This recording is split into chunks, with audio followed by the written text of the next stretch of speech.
Hey, what's up? Welcome back din sa ating channel dito sa Bobs TV. Alright, so tayo nagbabalik-balik mga kababayan. At eto mga kababayan, no, nagsalita na po ang Armed Forces of the Philippines mga kababayan. At sila po ay mayroong matinding babala dito po sa mga DDS General mga kababayan. Okay? So yan ang ating aalamin ngayon at pag-uusapan. Pero syempre bago ang lahat, please don't forget to subscribe, like, share at comment dyan sa comment section. At shoutouts tayo mga kababayan dyan sa mga kababayan natin sa mga iba't ibang panig ng mundo. Okay, so keep safe po no dun sa mga nasalanta ng bagyo, sa dinaanan po ng bagyo na si Ramil mga kababayan, no? Ingat po kayong lahat. Okay. So eto mga kababayan, may matinding babala po ang AFP. Laban po dito sa mga retired AFP official generals mga kababayan, o yung mga tinatawag nating DDS General mga kababayan. Bakit po natin sinabi o tinawag na mga DDS General to mga to? Kasi ito po yung mga general mga kababayan, no, na nananawagan po o gumagapang sa AFP para bumaligtad po ang AFP sa ating Pangulong Bongbong Marcos. 'Di ba? Makikita natin ano ba motibo nitong mga to. For a change ba? Ako honestly para sa akin hindi, no? Kasi kung sila ay laban o against sa korupsyon na nangyayari, mga kababayan, no? Kung sila ay against sa korupsyon na nangyayari, hindi pagpapababa ng Pangulo ang solusyon. Hindi isang coup-attempt, isang coup-plot ang solusyon. 'Di ba? Kasi kung pabababain nila ang ating Pangulong Bongbong Marcos sa pamamagitan ng coup-plot, mga kababayan, no, sino ba ang papalit? 'Di ba? Malinaw na malinaw. Si Vice President Sara Duterte. 'Di ba? Malinaw na malinaw mga kababayan kung sino yung gusto nilang ipalit, mga kababayan. No? Na itong mga retired general di umano na gumagapang sa AFP na nag-a-attempt po na magkaroon daw di umano ng coup plot. Okay? Kasi ayaw nila ng korupsyon. Yun yung kanilang sinasabi. Talamak daw ang korupsyon. Bakit, tanong ko lang, bakit nung panahon ng dating Pangulong Duterte maraming iniimbestigahang korupsyon, no, isiniwalat yung korupsyon sa DPWH, bakit hindi sila nag-attempt ng coup plot nung panahon na yon? 'Di ba, mga kababayan? Bakit ngayon? 'Di ba? Kung gusto nila mag-coup, lahat dapat palitan. Hindi po pwedeng hanggang Pangulo lang. 'Di ba? Kung yun yung panawagan nila, pero hindi eh. Nakikita natin panawagan nila si PBBM lang. Diba? Yan yung nababalitaan natin eh.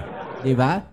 So, malinaw at maliwanag pa sa sikat ng araw na ang gusto nilang iupo ay si VP Sara Duterte. Okay? So, ito po yung matinding babala ng AFP sa kanila, mga kababayan. Kasi nagsalita na po ang AFP. No, nagagalit na rin po sila dito po sa ginagawa na to ng mga retired general kasi nanggugulo sila eh. No, ginugulo nila no ang AFP, mga kababayan. No? At ito po taliwas din doon sa sinasabi ni VP Sara. No? Sabi kasi ni VP Sara, ano lang 'yan? Administrasyon, no, ang nagsasabi niya na merong ganyang coup plot.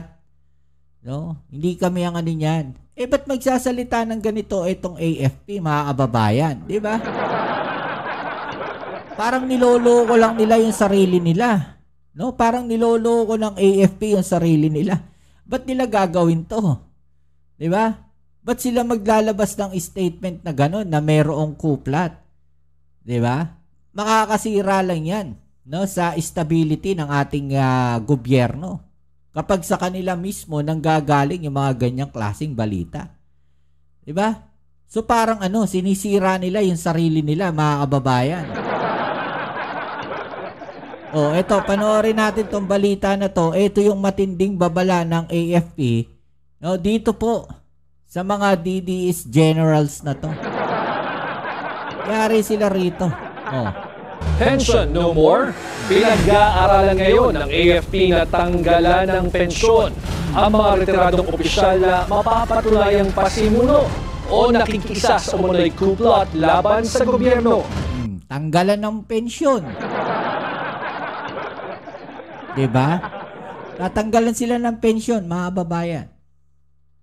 No, itong mga AFP generals na retired. Diba? Pagka hindi sila tumigil sa kanilang ginagawa. Tuloy natin. Hindi raw ito binabakuran ng free speech, pero paalala nila, mayroon din itong limitasyon. Narito ang Agenda Weekend Report ni Ivy Reyes.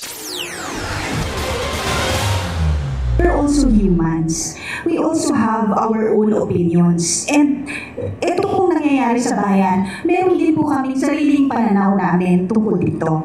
But as we embrace the profession of arms, the regimented life, we have also waived our right to free and open speech. Nangangaling na matanggalan ng pensyon ng mga retired officials ng Armed Forces of the Philippines kung mapapatunayang nagpapakalat ng fake news o nanghihikayat na mag-aklas laban sa administrasyon. Ayon sa AFP, pinag-aaralan nila kung pwedeng isailalim pa sa court-martial ang mga retiree. Nako, ayan, pwede pang makulong, mga kababayan. No? Kaya kayong mga retired general, no, na gumagawa ng mga ganitong klaseng balita, nagpapakalat ng ganitong balita, no? Hindi ko naman po nilalahat kasi merong mga retired general na ayaw rin naman makisali sa ganyan. 'Di ba? Ito mga mangilan-ngilan lang. Mga kababayan na ginagapang di umano ang AFP. Posibleng makulong pa kayo, 'di ba? Manahimik na kasi kayo. Kung ayaw ninyo ng korupsyon, edi labanan ninyo, no? Tumulong kayo sa gobyerno para labanan na itong korupsyon. Hindi pagpapababa o pagpapastalsik sa ating pangulo ang solusyon dyan. No? Tumulong kayo. Kung may maitutulong kayo, tumulong kayo sa investigasyon. No? Yun yung solusyon dyan eh. Diba? Tumulong kayo sa investigasyon. Hindi yung tutulong kayo para sa destabilisasyon. Our stand on this is that we will not will be taking this sitting down. No, we will take the proper legal actions po, no, sa mga ganito. Ang Armed Forces of the Philippines po, tuloy-tuloy po kami, no, na nakafocus sa aming mandato at sa aming trabaho. And hindi po namin i-allow na meron nga pong ibang entities that would shift our focus from what we are doing. Bagamat civilian na ang status ng mga ito, pagdidiin ng sandatahang lakas. Nang pumasok sila sa hanay, may sinumpaan silang tungkulin na sumunod sa mandato ng AFP. Ibig sabihin, hindi raw sila basta-basta pwede magsalita ng laban sa gobyerno. Civilian nga po yung category nila. But ito nga pong sabi natin, since nagre-receive po sila ng pension, pag-aaralan po natin kung how this will fall into play. So pwede silang mawalan ng pension, ganun po ba yun? If the legal channels determines that this is so, then we will follow. Sa ngayon, wala pang natutukoy na grounds for revocation ng AFP, pero patuloy raw ang monitor nila sa mga insidenteng ito. Ang pinakamataas na ranggo na na-monitor nilang nagpo-post ng analyzed seditious statements, may pension ng 160,000 pesos bilang isang 2-star general. Grabe, no? Ganong kalaki yung pension, mga kababayan. Diba? Tapos magtatawag ka ng laban sa Pangulo. Official social media account ni retired Air Force General Romeo Poquis, makikita ang pag-share niya ng post ni Cavite 4th District Representative Kiko Barzaga noong nag-stage ito ng kilos protesta sa labas ng Dasmariñas Village. Sa isa pang post, nilinaw ni Poquis ang naging pag-uusap nila ni AFP General Romeo Bronner Jr. Okay, so sabi dito mga kababayan, we respectfully urge him to speak out against the corruption more firmly. not only through press release, but with the stronger and clearer positions. If that is to be taken as inciting rebellion, then we are prepared to face the legal process. So handa raw sila, mga kababayan, no? Dito, sinabi niya na malugod na nananawagan ang kanilang grupo na tumindig ang AFP, hindi lang sa pamamagitan ng press releases, kundi sa anyay stronger and clearer positions. Kung inciting to rebellion daw na matatawag ang kanilang hinaing, handa raw silang humarap sa batas. Pero naninindigan ng AFP na matatag pa rin ang paniniwala nito sa administrasyon. Kung ang problema ng gobyerno, may kaukulang solusyon. Hindi militar ang solusyon sa problema ng gobyerno. Overall, no, what we can say is we stand for truth over trolls, and we choose service over slander. Hindi naman daw nila tinatanggalan ng karapatang magsalita ang mga militar dahil wala naman daw makababawi nito sa kahit na sino. Pero paalala ng pamunuan ng AFP, professional dapat ang kilos ng mga nasa hanay. Para sa Agenda Week. Diba? So meron talaga, mga kababayan. Aliwas doon sa sinasabi, no? Netong si BP Sara na wala daw. Administrasyon daw ang nagpapalabas. O ano yung sabi dito ni Pokis, mga kababayan, ni General Romeo Pokis? Diba? Meron eh. Ayan, malinaw oh. Sabi ni BP Sara, administrasyon lang daw. Na nagpapakawala ng mga ganong kwento. Malinaw meron eh. O, ito pa oh. Pinabulaanan ng AFP ang umano'y bilyones na military ghost projects mula 2023. Babala naman ang AFP, posibleng matanggalan ng pensyon ang mga retiradong miyembro na nagpapakalat ng fake news. Nasa frontline ng balitang yan, si JC Cosico. Posibleng mawala ng buwan ng pensyon ang mga retiradong military personnel na nagpapakalat ng maling impormasyon at nag-uudyok ng pag-aaklas laban sa gobyerno. Grabe, 100,000 mahigit monthly, no? Pension nila. Ayon mismo sa Armed Forces of the Philippines o AFP. Sabi ni AFP spokesperson Colonel Francel Padilla, sana yung mga lower ranks, mga babayan, like hanggang sa mga private, mga ganyan, no, na kasundaluhan, no, yung pension sana nila malalaki rin. Kasi hindi naman biro, no? May mga kamag-anak tayo na nasa AFP before, mga babayan. May mga sundalo, mga naka-duty yan kung saan-saan, no, sa mga kabundukan. Kawawa naman kasi ang layo nila sa pamilya nila, no? At nakakakwentuhan natin sila. Iba talaga pagka naka-duty ka o naka-destino ka sa malalayong lugar, mga kababayan, no? At delikado, no? Nakakatakot. Alam na ninyo kung bakit delikado at nakakatakot, lalo na pagka naka-destino ka sa mga delikadong lugar, no? Sana yung pension din ng mga AFP personnel na yon na mabababa yung rango, taasan din, mga kababayan. No, sana wag maging by rank, no, yung kanilang pensyon. Sana hindi by rank, mga kababayan. Kahit sana yung mga nasa mabababang posisyon magkaroon din, no, ng pensyon. Bagamat may tuturing ng sibilyan ang mga retired personnel, pag-aaralan nila kung pwede pa rin silang habulin ng court martial. The legal channels determines that this is so, then we will follow. The AFP is not gonna take this sitting down. So we are aware that all of these things are happening, and of course, we will react accordingly po. Ayon sa Philippine Navy, retiradong 2-star general ang pinakamataas na ranggong na monitor nilang nagpapakalat umano ng fake news. May buwan ng pension daw na 160,000 pesos ang isang retired 2-star general. Lahat ng retirado ay tumatanggap ng pensyon. And pag tumatanggap ka ng pensyon sa gobyerno, it follows na dapat may pananagutan ka sa tinatanggap mo.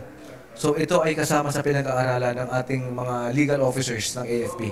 Una nang ibinunyag ni AFP Chief of Staff General Romeo Browner Jr. na ilang retired officers ang nanawagang i-withdraw ang suporta kay Pangulong Bongbong Marcos. Ito ay sa gitna ng mga protesta kaugnay ng mga anomalya sa flood control projects. Pero panawagan ngayon ng mga opisyal sa mga retired military personnel. Huwag nating haluan ng malis, huwag nating haluan ng konting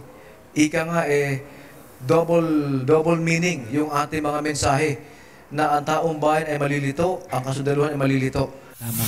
Samantala, pinabulaanan ng AFP ang umano'y 15 billion pesos na military ghost projects mula 2023 hanggang 2025. DPWH daw ang nag-i-implement ng mga military project sa ilalim ng kanilang TICAS program. Tinutukoy lang daw ng AFP ang mga pasilidad na kailangan nila at ang magiging final recipient ng proyekto. Wala po kami sa bidding process, wala po kami sa procurement process and any to that effect. So, maling-mali po no, na ipakalat na meron pong anomalya sa sandatahang lakas ng Pilipinas. Wala po.